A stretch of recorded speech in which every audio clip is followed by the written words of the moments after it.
I'm just getting my video ready. Well, take all the time you need, man. Get I don't comfortable. need any more time. It's Brent Lovell. Look at that. Absolutely, it is Live, me live. live, live. I can do a pretty good Brent. I can't do the accent, but I can No, really do the Brent Lovell. Hey, from Shelby, what is it? Shelby, Chrysler, Dodge, Jeep, Ram.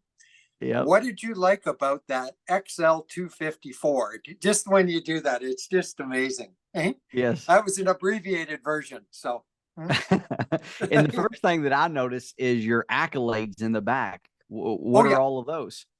Well, I've been doing it 20 years. Okay. Yes, So sir. these are different levels. That's the highest level I've ever got. It's diamond. Hmm? Okay. So I just, you know what? Our broker, these cost a lot of money to do, Hmm. Brett. So I make sure that at least they're displayed for me. So here's one. I ran out of room. I got one here. That's for years of service. That one. Royal Okay. Page. Award of Excellence. So you get that if you with different achievements each year. Then there's Mhm. one, an award, which is a permanent one, lifetime. So, but I'm at the age right now. It doesn't really matter. I don't really care at this point. But I still like to get the awards and go to the different award banquets. So it's Uh-huh. really good. Yeah, Awesome. really good. Where are you right now? Is this your office? This is my office. I am in Louisville, Kentucky. Oh, is it? Okay. Uh-huh. I and And I wanted I I told my wanted to wife I tell you was I've doing been to it with Louisville. have you? For what? Yeah. Yeah. Well, hang on. I'm just going to check the volume. I just need a bit more volume. Okay. Hang on a minute. I might be just make sure that I'm up there a bit. Hang on, Brent. Sorry. You're fine. Let's try that. Hmm? How's I that? can hear you perfect. Okay. Um, Back in 2003, have you ever, are you familiar with a franchise called Weedman? I am not. No, sir. Okay. They're green and yellow trucks that do lawn care. And I know they're really strong in the US, but they're a Canadian based company. And we used to go out and do weed control fertilizer. It was a great franchise. And there was a lawn and garden show. So I went on just so I'd be prepared for you. But it's not the expo, the Louisville Expo. It was a place where um, they had beautiful gardens and everything around it around 2003. I don't know how old, Brent, that Louisville Expo is. It looks fairly new, but it No, might have the been Louisville that X. location. Yeah, it probably was because that's where like the Kentucky State Fair goes. That's where if it's a big exhibit, that's where it is most Yeah. likely. So Yeah. that's where typically conventions and so have you typically rent it out, go there. So if I had to bet, I would say there. Yeah, that's probably where it was at that point because I looked at some of the points and I remember it's really interesting. And you know this, there's three states that actually converge in Louisville, if I'm not mistaken. Is that correct? Three Two states. There's states. oh, is it Indiana and Kentucky? Yes, Indiana and Kentucky. What about Ohio? Is Ohio kind of in there too, or no? Ohio's probably going to be about 90 minutes, roughly speaking, away. So they are Mm-hmm. close, but it's about an hour and a half. Is it okay? All right. Yeah. So I remember that bridge, and I think we were at a restaurant on the. It was right at the bridge, I believe, on the Kentucky side. But this is going back. This is 20 years ago, roughly. So So is that your home originally, Louisville? Is that where yeah, you're?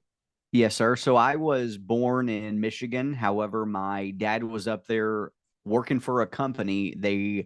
He's from down here, roughly speaking, about an hour away in a small town called Madison, Indiana. My mom is and her family is from Louisville, Kentucky. So they were up there for roughly speaking a year and a half. I was born up there. They moved back here, and I've been here ever since. I moved away for probably 5 years to Tennessee, which is a state over as well. And I've moved back, and that's been back here since 2014, I believe it Okay. was. So I've been Was it back here about okay? 10 years. Yes. And where were you in Tennessee? Johnson City, Tennessee, which is the Bible Belt. It's right there next to North Carolina. A very big tourist area is the Smoky Mountains. Hmm. So a lot of people in this area know there because they travel there to go to log cabins. Great, great weekend getaway. Also, the Biltmore is in Asheville, which is about an hour away from Johnson City as well. Yes. Super, super cool. They got thousands of acres. You can take your pets. You can do the tour. They got great wine. Very nice area out there. Beautiful Yes. mountains, Grandfather Mountain. Spend a decent amount of time up there, just hiking. Took the dogs. They got a very nice zoo. So it's beautiful out there in Johnson Is it? City. Is it? Yes. Okay. Because I've been to a really good friend of mine was in Rutherfordton, North Carolina. And it's kind of again, an apex too, where you've got, I believe North Carolina, I think Tennessee. I'm trying to think. It's right there. And they actually, because it's in the mountains, they do get Mhm. snow as well, but not a Yes. great amount. Now in Louisville, do you get snow? Do you get very So much? it's really a year by year basis. Some years we get it. Like last year, we got hit very hard with an ice storm, and Uh-huh. it was bad for about a week. It was so cold. Right now, it's I think about 8 degrees outside.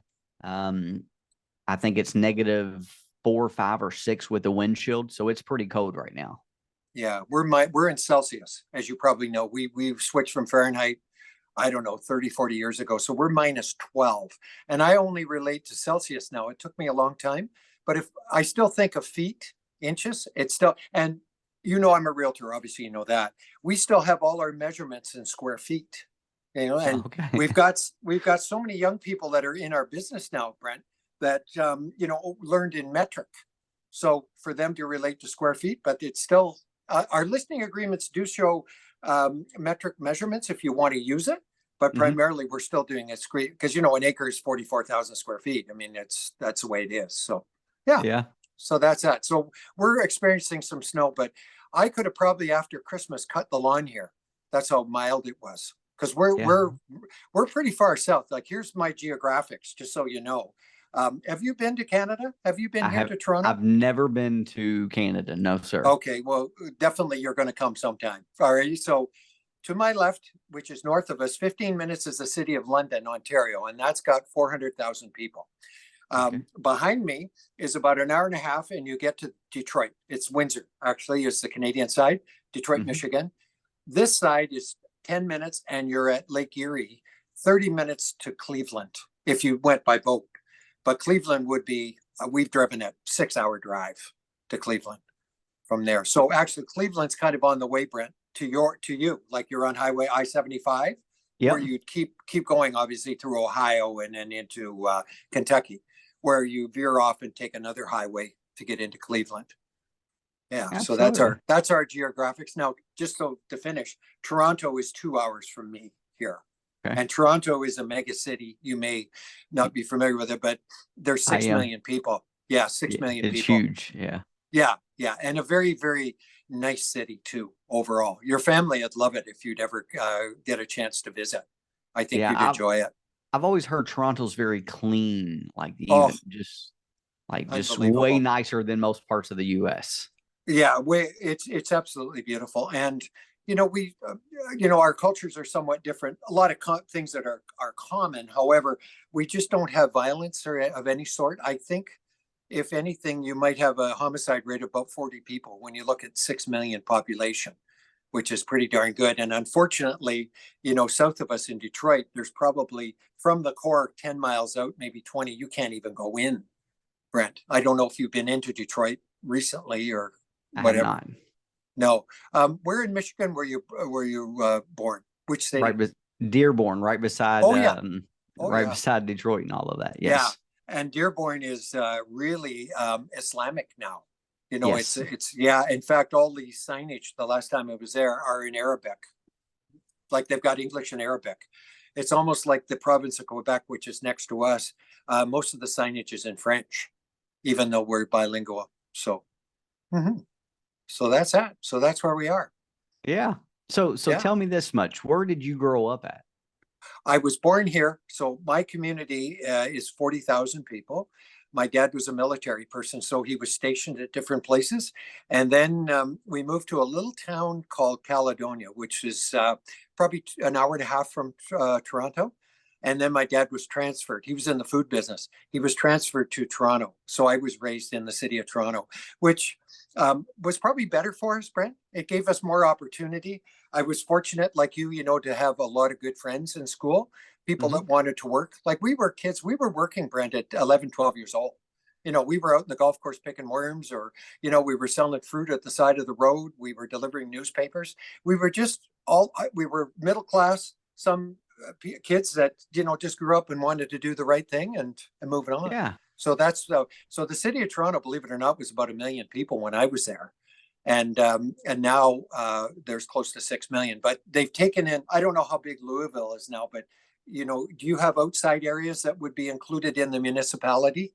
Or Yes. is it, yeah, same with us, Yeah. same with Toronto. Yeah. There's Same with about a Toronto. million people here. So Toronto's about 6 times as big. Yeah, so that's big. So I remember being there, and of course I had to go by the racetrack.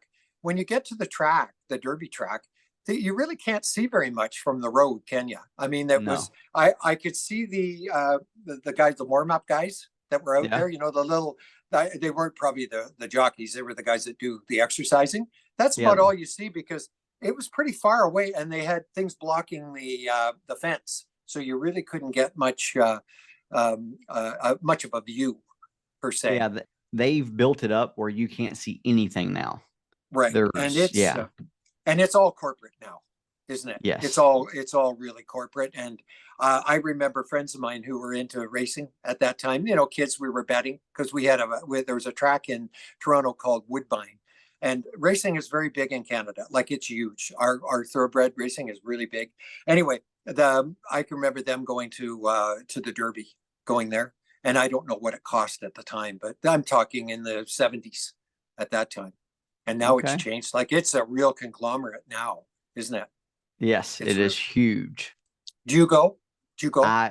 Yes, I try to go every single year. It's just the city, you know, they started off with what's Thunder over Louisville. It's like 3 weeks before the Derby. So there's 3 weeks of parties leading up to the Derby. Oh yeah. And yeah, it's amazing. So now it used to be very big, the Oaks, which is the day before Derby, and then also Derby. And now they extended it to Friday, Thursday. They call it Thurby. So now they went all the way back to Wednesday. And then next year they're going to add another day, which is going to be Tuesday.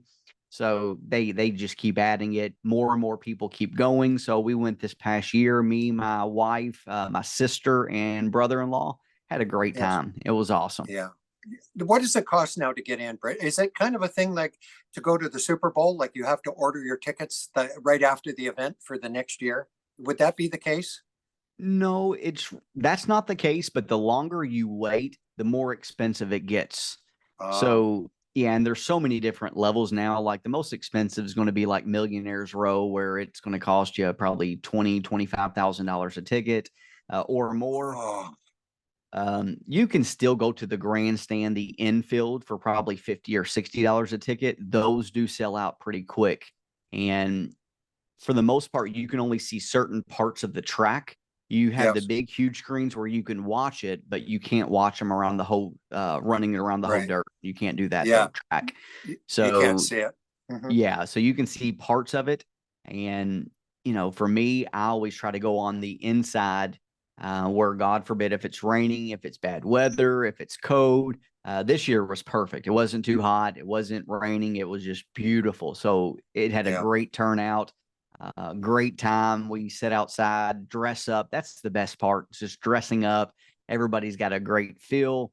And then also we've got a beautiful track probably 50 minutes away called Keeneland. It's that in Delmar is the prettiest racetracks in the U.S. in my opinion.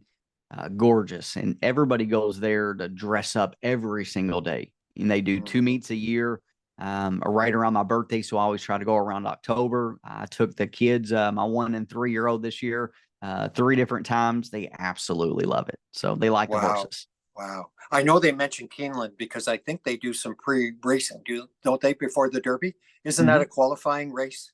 Keeneland? Yes, they have a lot of big races there. So I'd say probably 80% of the thoroughbreds sold in the U.S. get sold at Keeneland. They have huge sales multiple times a year.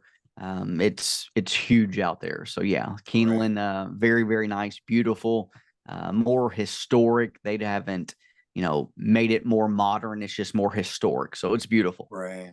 Right. Beautiful. Yes. That's fantastic. So you grew up in Louisville. Grew up in That Louisville. that's yeah, yeah. So what did you do right after university or college?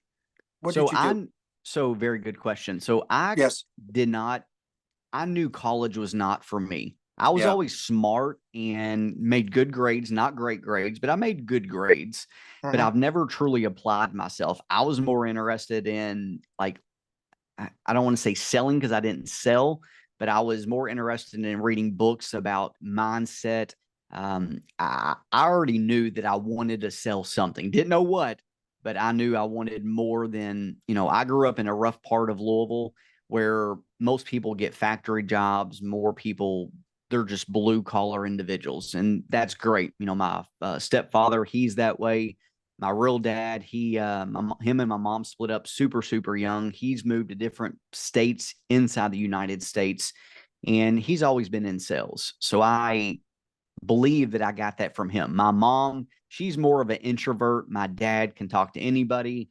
So I got that from my dad. So right out of high school, most of my friends either went and got a job, some of them went to college. I knew that that was not for me. So I immediately got into sales. I started selling at a trade school where people would call in and they would say, you know what, I want to go to HVAC school. I want to be a heavy equipment operator. I want to be a plumber, electrician.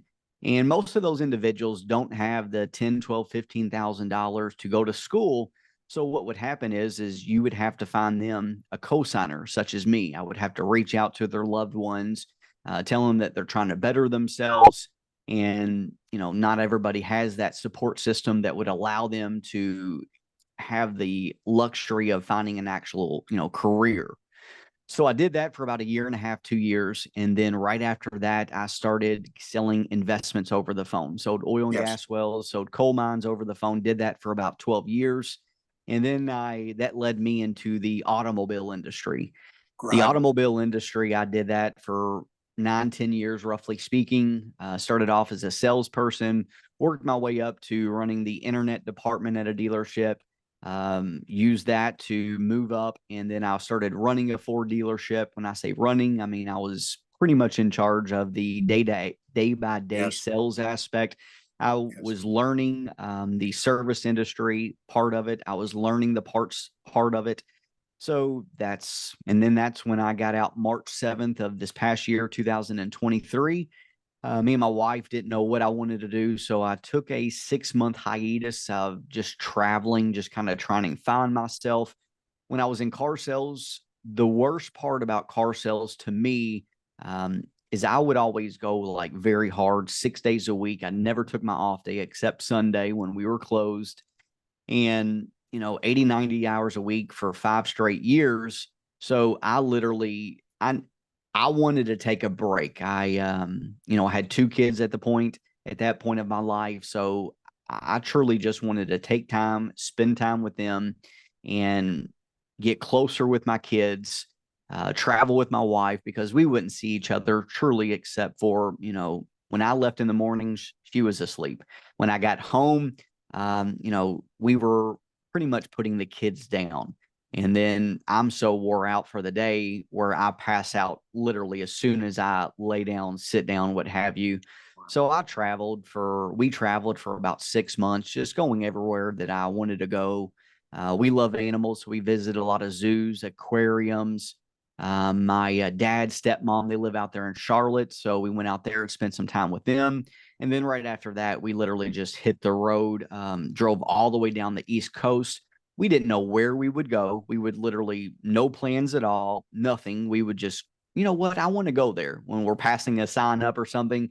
And we'd stay there for 2 days, 3 days, a week, 10 Wow. days.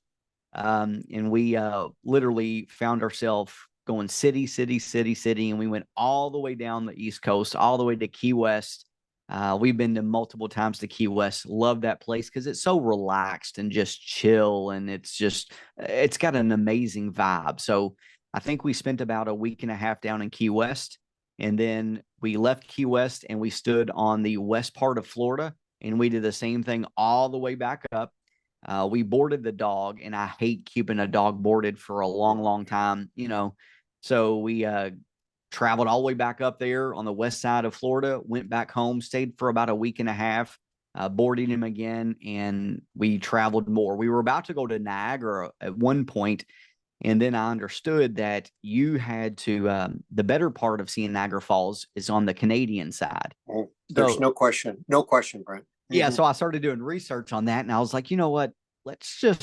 And something was telling me to go to DC because I like history, but I've never taken the time to really learn that much about it. So we spent about 2 weeks. We were literally on our way to Niagara Falls. I said, let's just go to DC.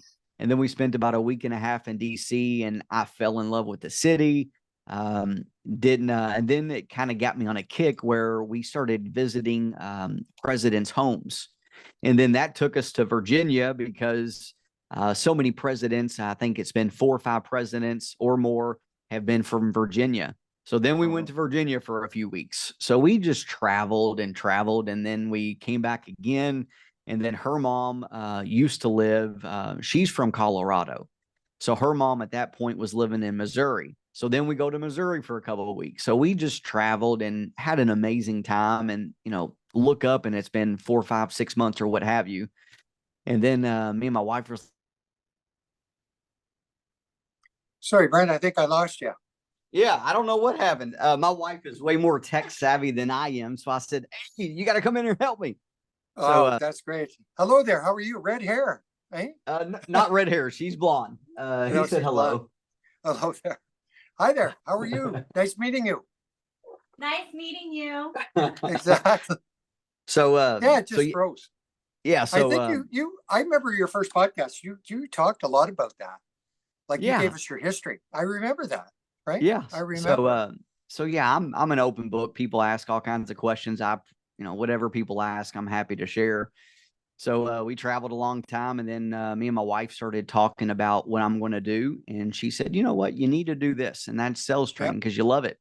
So that's when she's the one that came up with the idea. She's the one that pushed me. I've trained a lot of salespeople in my time over the phone, car sales, but I've never had a company that I've trained people. So for the past probably 3 months, I've trained a ton of people just for free. My training program will go out next month in February, probably the middle part or later part of it. And, that's the next thing for me. That's my next chapter in life. Can you share what your plan is then for the first month? What are you actually going to be doing? Are you hoping to do group, or are you going to go to locations and train, or are you going to, how are you doing it, Brent? Can you share? Great question. Yes. So there's a company called Lightspeed. Brad Lee has a podcast. I've always been a fan of it, dropping bombs. I know him. Brad Lee. Yes. Yeah. So I, like Tony Robbins, Grant Cardone, Andy Elliott, they all use his platform. So me being, I believe I'm very good in sales, but a lot of people don't know me. So I reached out to him, and I wanted to use his platform mainly because people would see that and know that I'm serious, because it costs a lot of money to use his platform. So I signed up for him, and it's going to be a virtual training program. I've already made 110 videos, roughly speaking, about 7.5 hours of content, how to sell over the phone. Right now, I'm in the middle of creating probably 150 to 170 videos of how to sell at dealerships. I've had 2 different RV dealerships reach out and say, can you create a platform for us to sell? So I'm going to do RV. I'm going to do sales. Going to do solar. Going to do all kinds, door to door. I'm going to do all kinds of different just virtual training programs. And then also I'm going to do live calls multiple times each and every week. My goal is to have a company. I'm about to get an office building right up the road from where I live and hire salespeople. And, I'm going to have a sales training company. That's my goal. That's the way you're going to do it. With Bradley, how does the platform work? Does he give you access to his followers? Is that how it works, Brent? Doesn't give access to his followers. It's just more interactive. And what I mean by interactive, like at the end of the videos, most of the videos are going to be 5 to 7 minutes long. At the end of the video, you actually can put in test questions, make sure that they were paying attention. And then it's going to give them like a score. So managers can actually see their salespeople and understand that this person's not really putting forth an effort. This person's not taking any tests. This person's killing it, getting an 80%, paying attention. It's more just engaging to understand your salespeople and making sure that they're actually actively learning instead of just putting videos out there. You don't know if they're actually getting watched. People space off in the middle of it, a minute or two into it. You don't know if they're actually just listening and learning. So his is more interactive. I've looked at a few other ones and it's just a video. At the end of the video, it just goes off.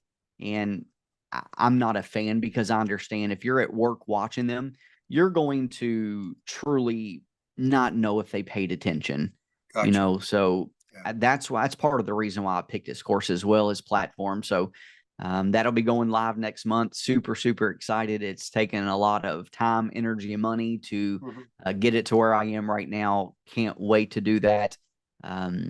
Somebody that I used to work with, he's going to come here next week and film all kinds of service aspect of it, meaning like for a dealership. He's currently very, very successful as an advisor. So he's going to make a ton of videos as well that I put on there because he can speak more intelligently about that aspect. So it's going to be first class. It's going to be, how to sell a ton of cars at dealerships, if you're an advisor, how do you run a service department? It's going to be everything. Oh, Brent, that's fantastic because when I sold Yellow Pages, for Bell Canada, just similar to, I don't know what it is in Kentucky, whether it's Ameritech or one of those companies, regardless. Now Yellow Pages are gone and that they don't exist any longer. But I remember going into car dealerships and seeing where their staff would sit. Now you'd see a satellite dish on top. Would that be just I'm going back. So just kind of visualize this. Would that be, they got the salespeople. Would that training come out of GM head office or Ford's head office? Is that how it was done in the past? No, so it's a dealership by dealership, meaning most car dealerships, they don't train at all. They just when someone starts, they just put them out there and they kind of tell them, but they don't give them an exact like blueprint of what it takes to be successful. Most people, like when I was running the internet department, when I had a few people underneath me, like my assistants, I would always take the time every single morning, have a meeting, get them to understand what it takes to be successful, what they did yesterday, what they could do better, critiquing in a good way, give them a lot of attaboys. And then when I was running the Ford dealership, we trained every single day. When people hear objections, they don't know how to overcome them. So we would train 30 to 45 minutes every single morning after our 9 o'clock meeting. So about an hour every day. It was just about training. We do our meeting about what happened yesterday, what we could do better today. And then right after that, it's going into rebuttals, going into objections. It's just going into getting them prepared. And we did an amazing job there, so I believe that, if I didn't do training, I had a mentor that taught me everything that I know. I picked up a lot after he passed away. So I picked up a lot after he left, but, so many people just don't train. And I think that that's one of the salespeople's, biggest assets if they can use it correctly. So that's why I want to do dealerships, because I understand, like the dealership that I was just at, they don't do any type of training. They don't. They just put people out there and they just hope they figure it out. And, I look at it as an expense because you only get so many people that come onto the lot. And if you just allow those people to kind of blow them out, meaning not do a good job, you only have so many opportunities. Same as, real estate, same as medical sales, same as whatever, solar cells or what have you. So I strongly believe in training. And that's why when my wife said it, it resonated with me. And I said, absolutely, that's what I'm going to do. And then, when I was helping the salespeople at Ford, it was so rewarding. It was truly better. I got more from it than me selling a ton of cars. Like sincerely, like watching those people get better. It was just an amazing feeling. It was, it's hard to explain. It's very gratifying. So that's part of the reason why I said, when she said it, I was like, absolutely, that's what I'm going to do. And I went all in. So I try to do stuff the cheap way first, meaning I try to record it from my phone and made a ton of videos, made 100. I filmed the whole thing from my phone. And then I never watched it. I killed because you had to write it out scripts. And I did very good with it, meaning I didn't stumble. I didn't do anything, read it from like a teleprompter on my phone. And then I go back and I start watching them. I said, you know what? Those are terrible. So then I filmed them again. And then I'm a perfectionist. I like stuff being very, very good. So I watched them again after filming like 80 of them. And I said, you know what I'm going to do is I'm going to get a very nice camera. So then I go spend a few $1,000s on a camera. And then I watched the first one on that. And then they look so much better. Yes. So, I always just critique myself, whatever I do, whether it's putting together this company, the first podcast I did with Russ Flips Whips, I go back and I said, you know what? I was talking to my wife and I said, you know what? His camera was way better than ours. I said, ours was kind of blurry. I said, that can't happen again. So then I go and buy a more expensive camera. So that's why it looks a lot clearer now, because stuff I just critique myself. I want it to be very professional, looking good. So I just keep going and going and going. So yeah. So as you can see, the podcast room behind me had probably 3 people here so far, film them in person, and I wanted it to look amazing. So did it very nice, and we've converted this bedroom because I live in a condo. We turned this whole thing to the left of me. It is where I film my content, meaning my training videos. This over here is where we edit things. Behind me is where we do the podcast. If we're doing the podcast virtually like we're doing right now, we do it here on the computer. So this whole room is designed for just filming content, and that's all it is. That's fantastic. But you're absolutely right. It's so gratifying to teach, isn't it? Mm-hmm. Yes. I'll mentor as many of the young people coming in, and it just gives me as much satisfaction. And the real estate business is very similar, where our broker has some basic training, but you're really left on your own. There's no mentoring, after that. So I've been in a coaching program since 2013 with the top 1%. Those people I can call at any time, Brent. We have meetings all the time. You just learn so much more. I had a blow-away meeting today on how to, first of all, prepare for a listing presentation, and how to, first of all, take the leads and what worked and what didn't. This particular realtor used YouTube, which he's done for a long, long time, and direct mail. Those were the 2 things, but there was 5 or 6 different methods. Social media was part of it. He's in his 10th year. He just grossed 2 million with a team. He's got a team. Now, I knew that he was doing well, but this is what goes on. When you listen to these guys and just the stuff they do, he's actually quoted on local television in Toronto, where he works. There's where the Rogers Center is, where the Blue Jays play. You might have seen it on TV. Yeah. Brent, all around there, and Lake Ontario, which is all around there, are thousands of condos. And these guys do a tremendous job of marketing to condo owners. I think 30% are probably investors from all over the world that just lease them. And then maybe their plan is to retire in Toronto. I don't know. But the same thing, you're dealing with the top people. So I got to ask you a question as we were speaking. So when I look at these conglomerates, you get these people like the Hendricks family. What do they own? Like hundreds and 200 dealerships.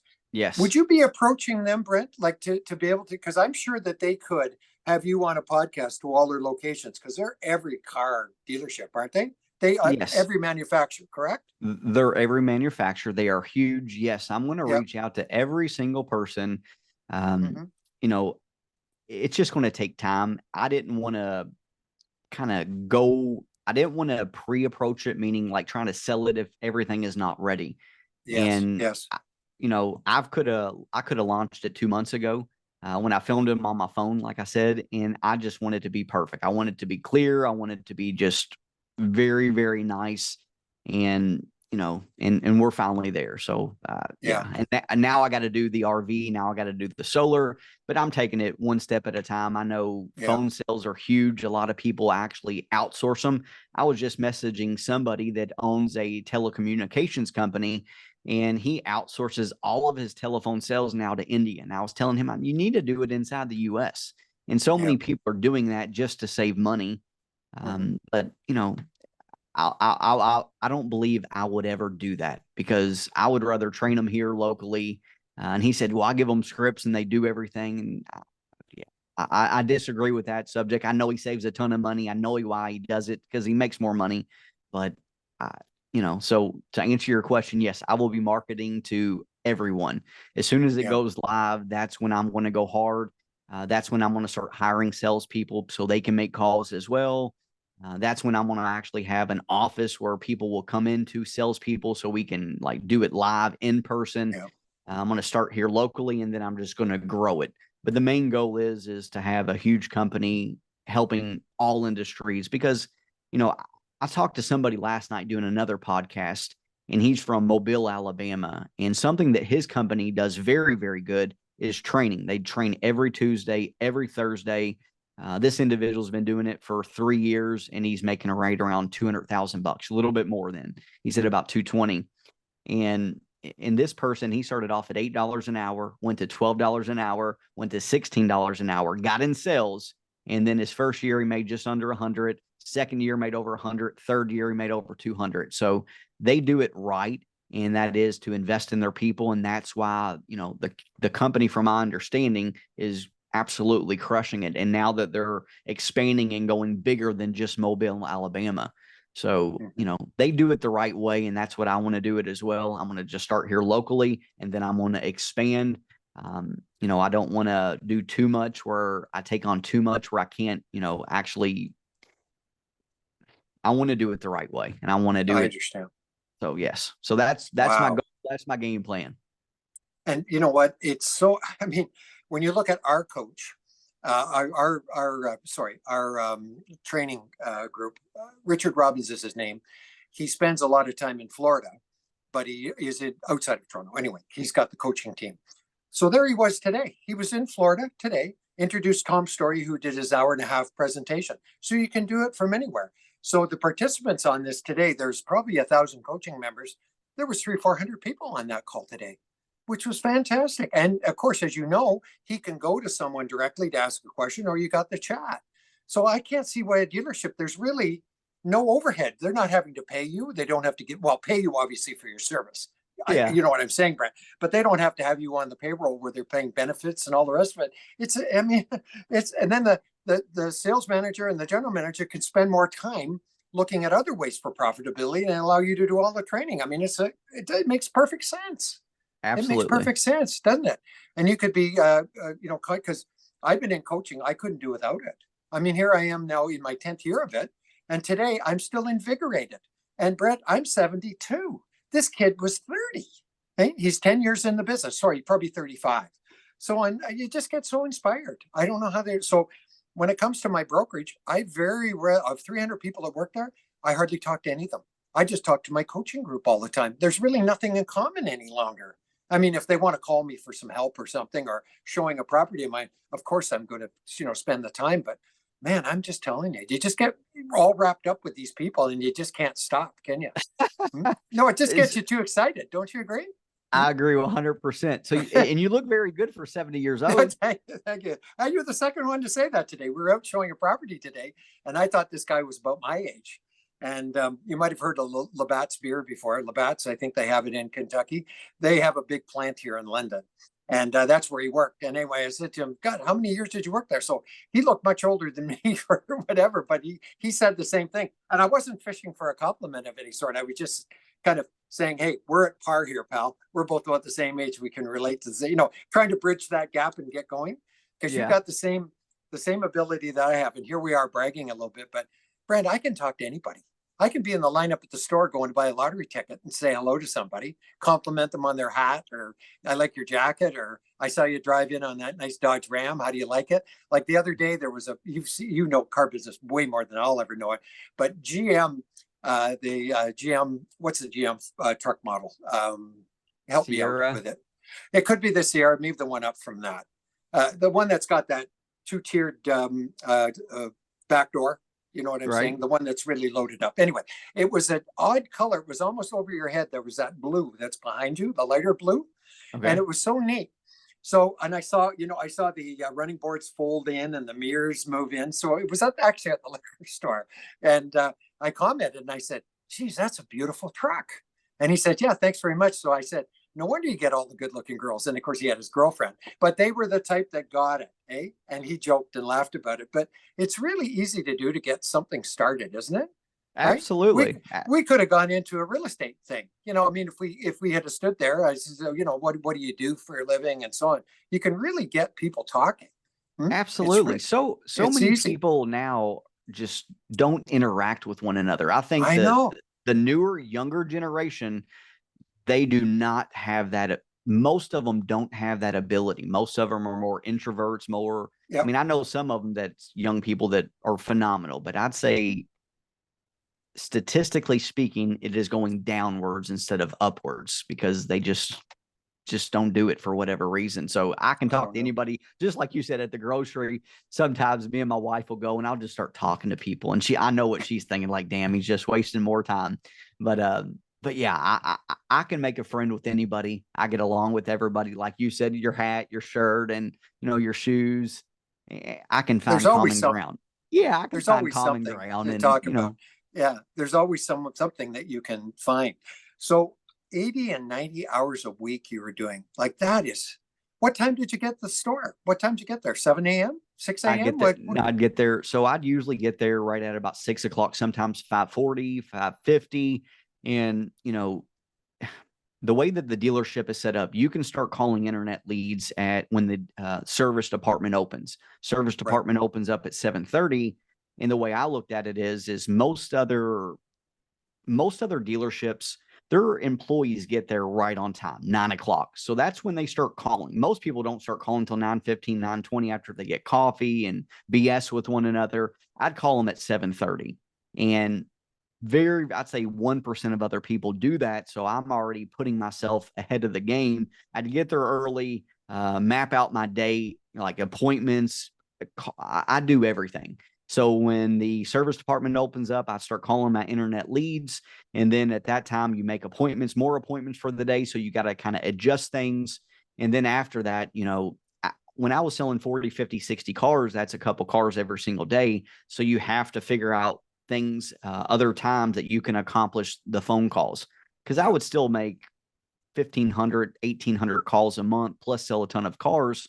So it's, and then I wouldn't leave to 7, 8, 9, 10 o'clock at night, depending upon when I didn't have kids. It was probably 8 o'clock, 9 o'clock when I would leave every night. So you'd work 14, 15 hours a day, but it paid me very good.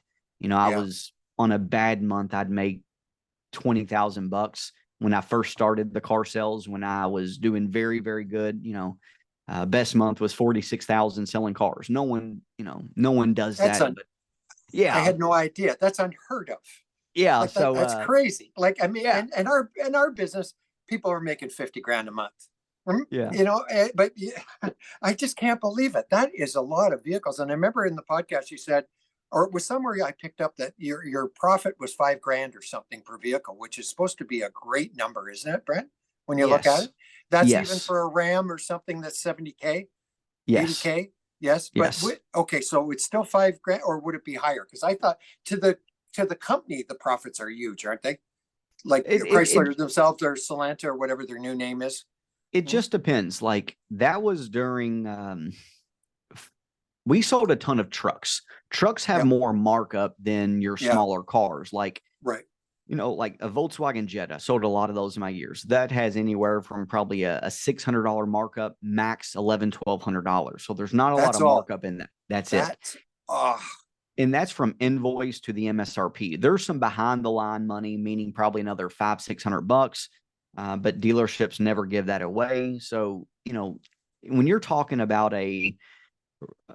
just say a Ford F-350, there's probably $7,000 worth of markup in that car. There's a good bit. And where we were, which was called Frankfurt Ford, it's a very country town and a government town. A lot of city employees there, government employees there. So they sold more trucks, and that's part of the reason. But it's also because of very good salespeople, the way we trained them. We didn't give up gross. And then also very few people finance cars, trucks that are 50, 60, 70, $80,000. More people finance them. So I'd say right now, average gross per car in the US, I'd say it's probably $2,500. Some people do way less than that. Some people do more than that. So when we were doing bad month, $4,200 a copy front and back, that's killer. When we were doing 5K plus, that's an amazing job. I'd say that's probably 1 out of 8 dealerships, if not probably higher, run those types of numbers. So we did a very good job. So we were very successful. Brent, is that pre-business manager then? Yes. Okay. So when the business manager finished, what would he pick up? $1,000 maybe? Yeah. More? So yeah, he'd pick up more. So that's on top of like dealerships have what's called packs, meaning every car goes straight to the dealership, meaning the owner. And then also you have dealership fees, again, go straight to the owner. So in reality, that $5,000, including everything else, it was probably closer to $7,000 each and every car that you're making, a profit on. So, Right. yeah. So we sold about 100 cars a month, and that means that the dealership would make anywhere from $400,000, $500,000, $600,000, $700,000 a month every single month. Wow. And that's just sales.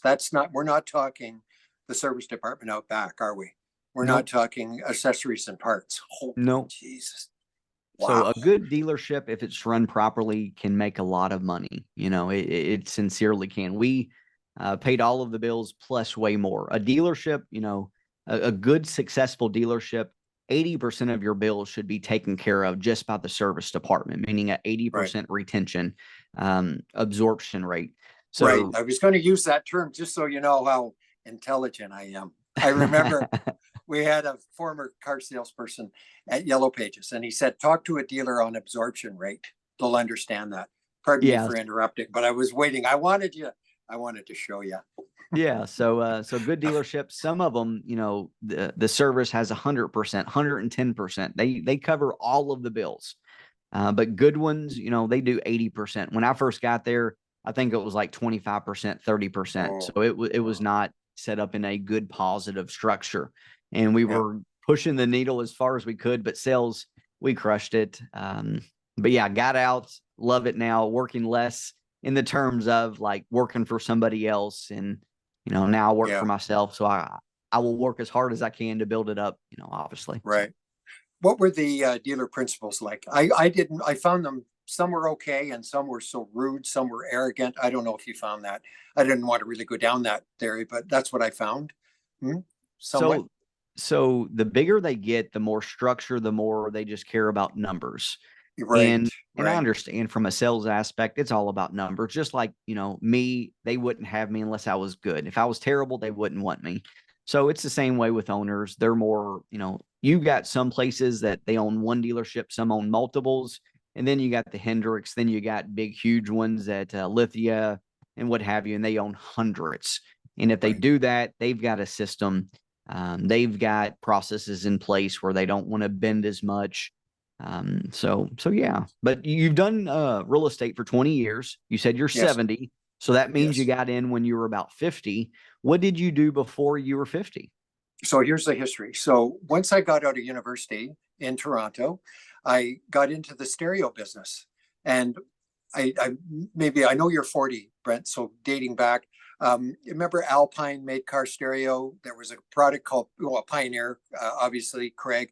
I did that. And I went to dealerships. Now, probably like the US, in Canada now, we pretty well have 2 or 3 major ones. Like Best Buy is huge here. We had another large conglomerate that sold out to Best Buy. But there was independent corner shops that you could go to and sell them car stereo. I had tape, like cassette tape to sell. And one thing about the business, I think you understand fully. A lot of us were agents.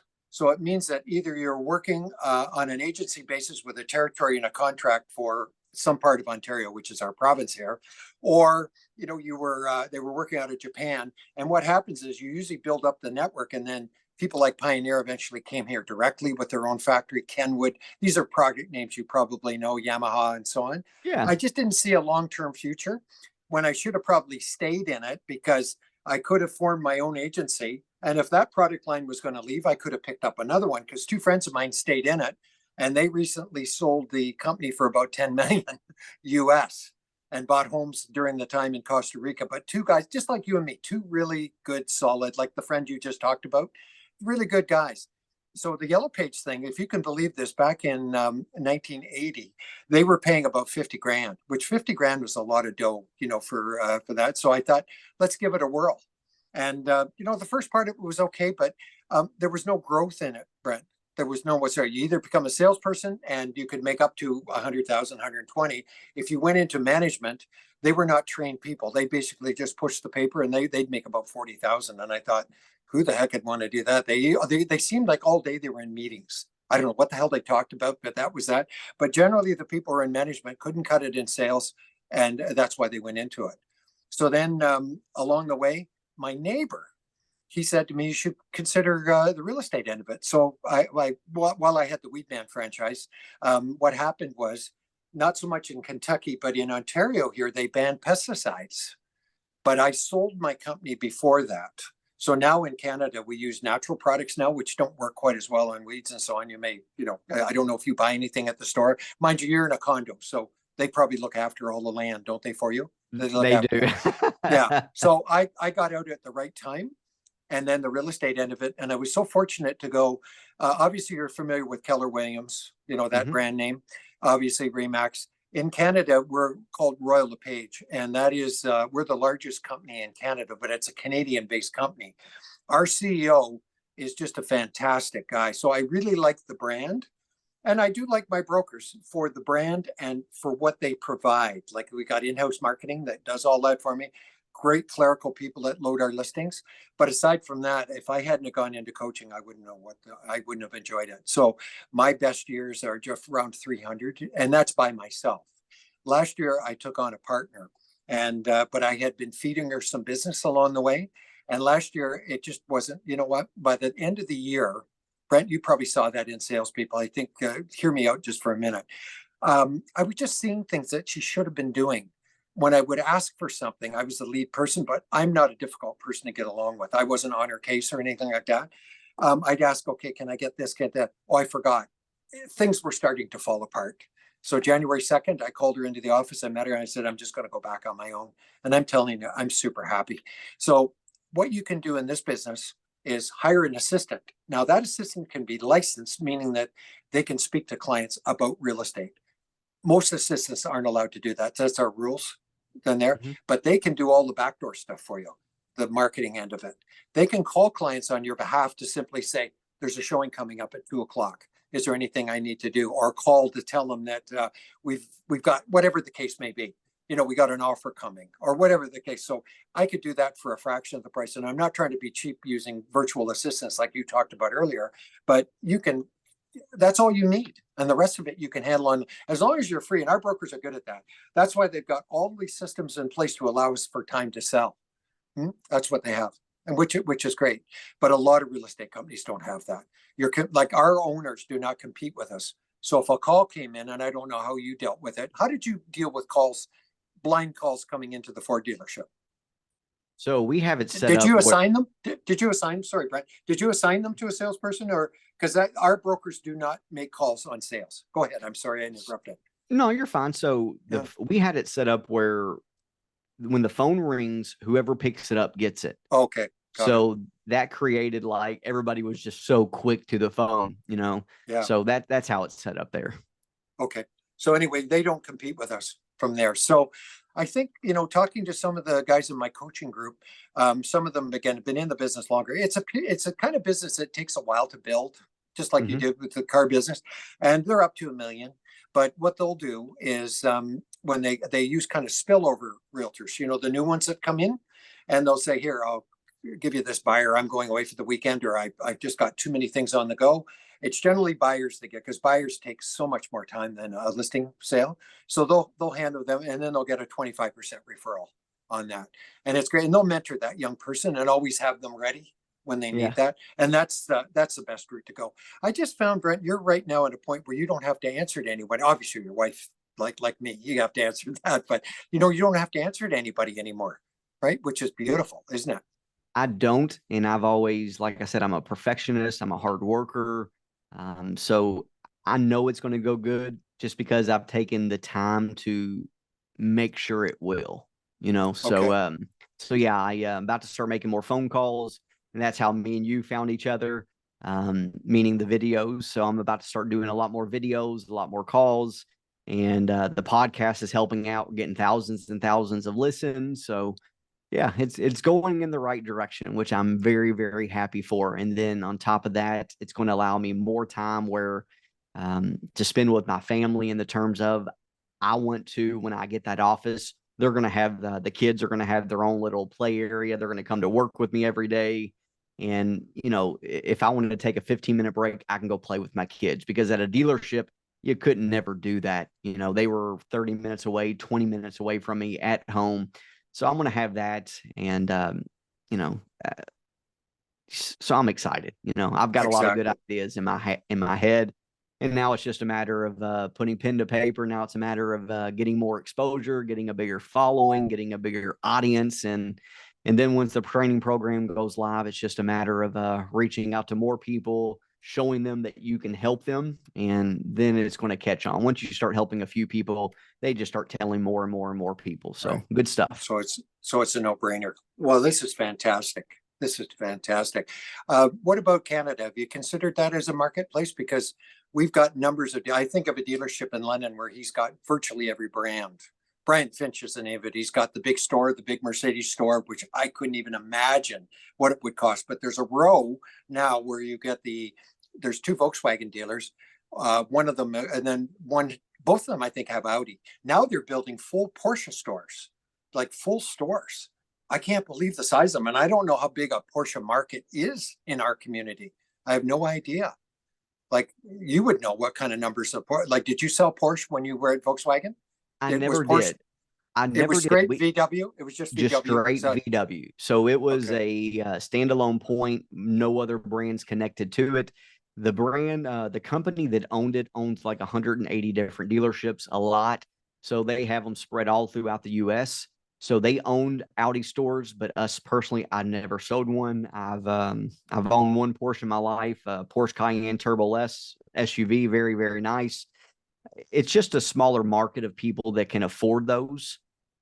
So it's more of a service, in my opinion, just because those people want to be treated properly. There's no, walking into it. You got to get it's a different sell, which I Yeah, would right. love to do that as well. So I don't know the market up there in Canada, how many people buy it, but if they're building them, they're not building it just for any reason. They would have to have the numbers. They got to have they know what they're doing, in my opinion. But yeah, Yeah, I'd love yeah. to crack into that market. Um, you know, I've got a guy that reached out to me last week. It's from Scotland. I've had so many people reach out to me all across all across the world. I think about the only continent someone hasn't reached out to me is Asia so far, but people have reached out to me from everywhere. So Oh, it's you're all set. uh, You're all yeah, so set. Yeah, so yeah, yeah, it's exciting. yeah. Yeah, and the fella that I just talked about, Brian Finch, has just opened Genesis, and they've got a huge store.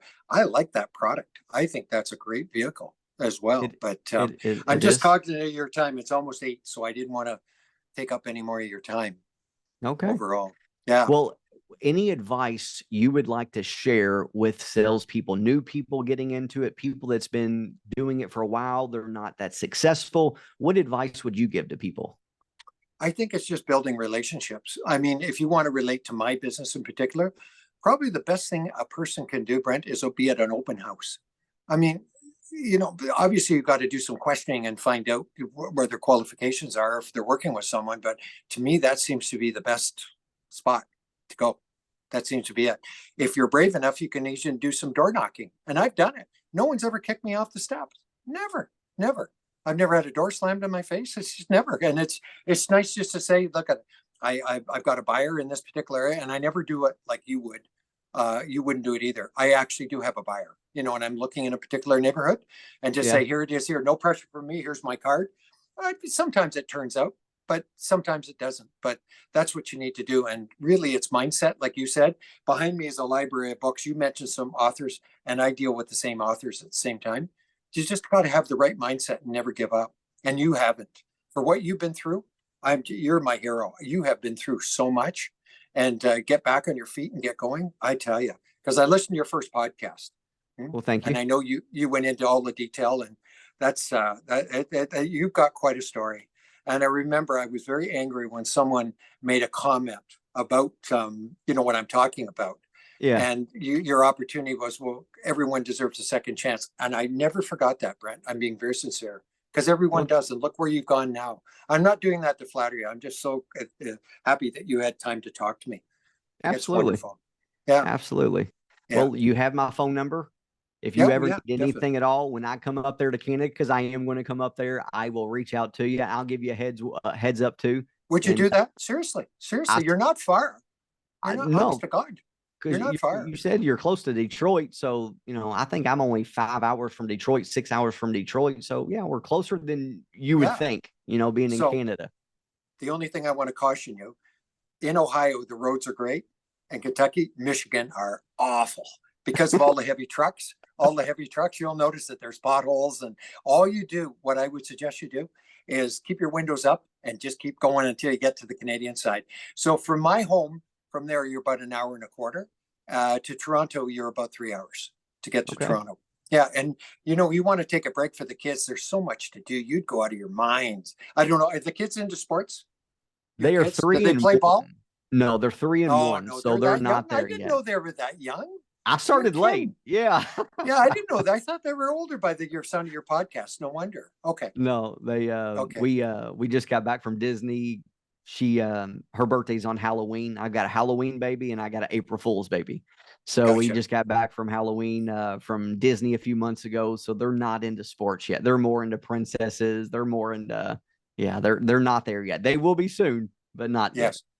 So would you be open to do any kind of talks? Are you thinking about just in general, talk to salespeople in general to a group? Absolutely. I can talk to my coaching group and say, here's someone that you may want to have up on stage just to share the story. I will 100% do that. Okay, great. Well, thank you for your time. It's 8:00 now. So have you got more work to do? What are you up to for the balance of the night? So something that I do every night is I read. And then I meditate again. I try to meditate twice a day. Just to, I try to manifest, visualize what's going to do tomorrow. And then I map out my tomorrow. So I always on my phone, on my iPhone, I literally map out my entire day. I wake up every day at about 5:20 and that's when it starts. So today it kind of threw me off a little bit because my kids woke up earlier than normal. So it threw me off a little bit. So, but that's what I do is I'm a very, I like staying organized. So that's what I'm going to be doing. Planning my tomorrow. Last question. What camera did you buy? I bought so the one that I'm currently using is a Sony, a Sony 6700. Okay. A Sony 6700. Okay. And the reason why I went with it is because it records for up to 13 hours. The first camera that I bought, I didn't know that it only records for 30 minutes. Mm-hmm. So that's what I had to do is I had to get one that records for way longer, that was clear. So went with a Sony. I went to Murphy's Camera, asked him all kinds of questions, and he said, this is the one to get. So that's why I went with that one. Super. Okay. Well, thanks for inviting me on. All the best of luck. And you know where I am, and don't ever hesitate to reach out. Do you mind periodically I just send a hello text? How you doing? I know that you're busy. Please do it all the time. Okay. Alrighty. Thanks for having me on. Okay. Thank you, sir. Have a great day. You too. Take care, Brent.